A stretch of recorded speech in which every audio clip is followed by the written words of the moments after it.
when we did the proof of concept for Eon Blade, I introduced this new weapon that Jitni carries. A lot of people were curious about how it was done. You first see it's in a special drop holster. The whole reason for the weapon was that I actually wanted a way to break up Jitni's costume. I kind of don't like symmetrical designs, so I came up with a new design for Jitni's costume where it's got the knee pad on one knee, and then on the other leg it's this drop holster. Then of course I had to come up with what was going to be in that holster, and the idea that I landed on was a nunchaku.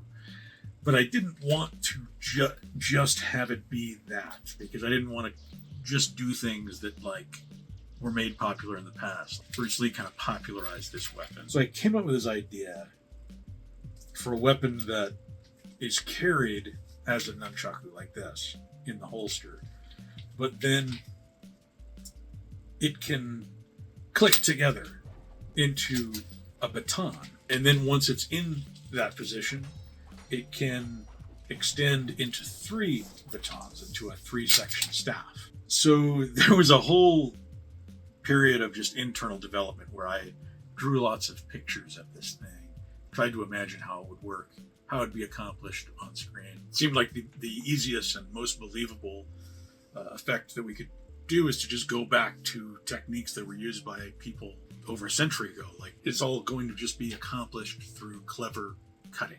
What that meant that I could do was that I could just have 3 different weapons constructed that were entirely separate props, and then use clever cutting camera tricks to make it appear like the extensions and the separations were happening, but were actually just cuts between 3 different weapon props. But I still had to have the weapons.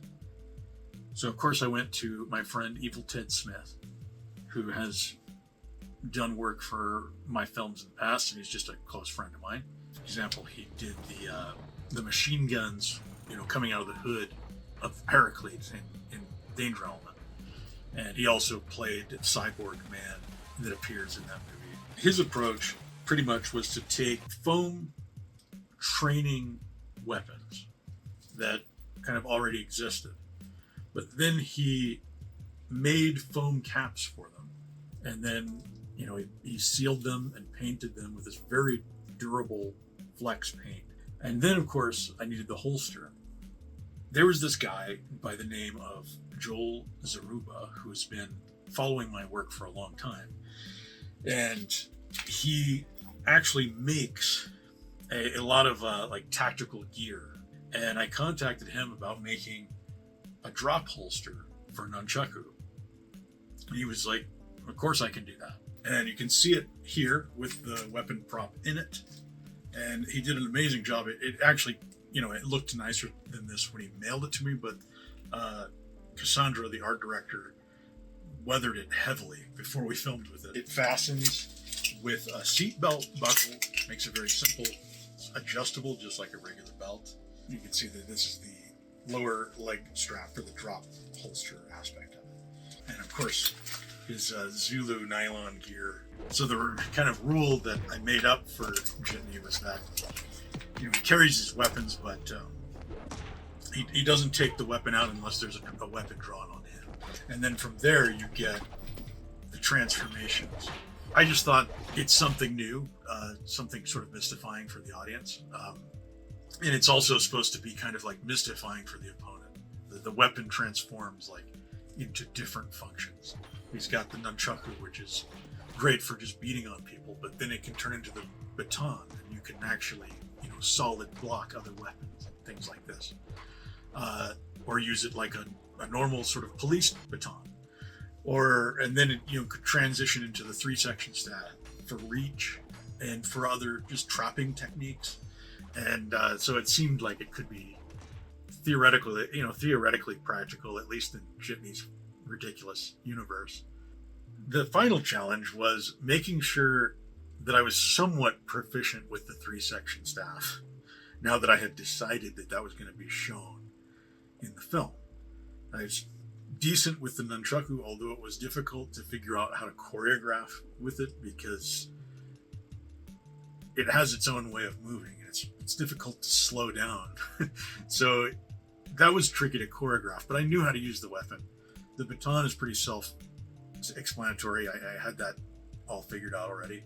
But the 3-section staff is a very weird weapon. And there are different techniques that are shown in movies and by martial arts teachers and so on. It's basically, it falls between two categories. One of them is very showy. It's like what you see in wushu performances and in a lot of movies too. There's a lot of movements that are very dazzling, but you probably wouldn't use them in a fight, and they're kind of difficult to learn. So I avoided a lot of that. Then the other is the very practical aspect of it, which is less flashy. And you actually see a lot of this with Gordon Lau, who learned 3-section staff for several of his movies, but most famously in 36th Chamber of Shaolin, where his character essentially invents the 3-section staff. So I did look at a lot of Gordon Lau for examples of how I might use the weapon, mostly because I had a short time to learn how to use it, and then also because I like Jitni to stay.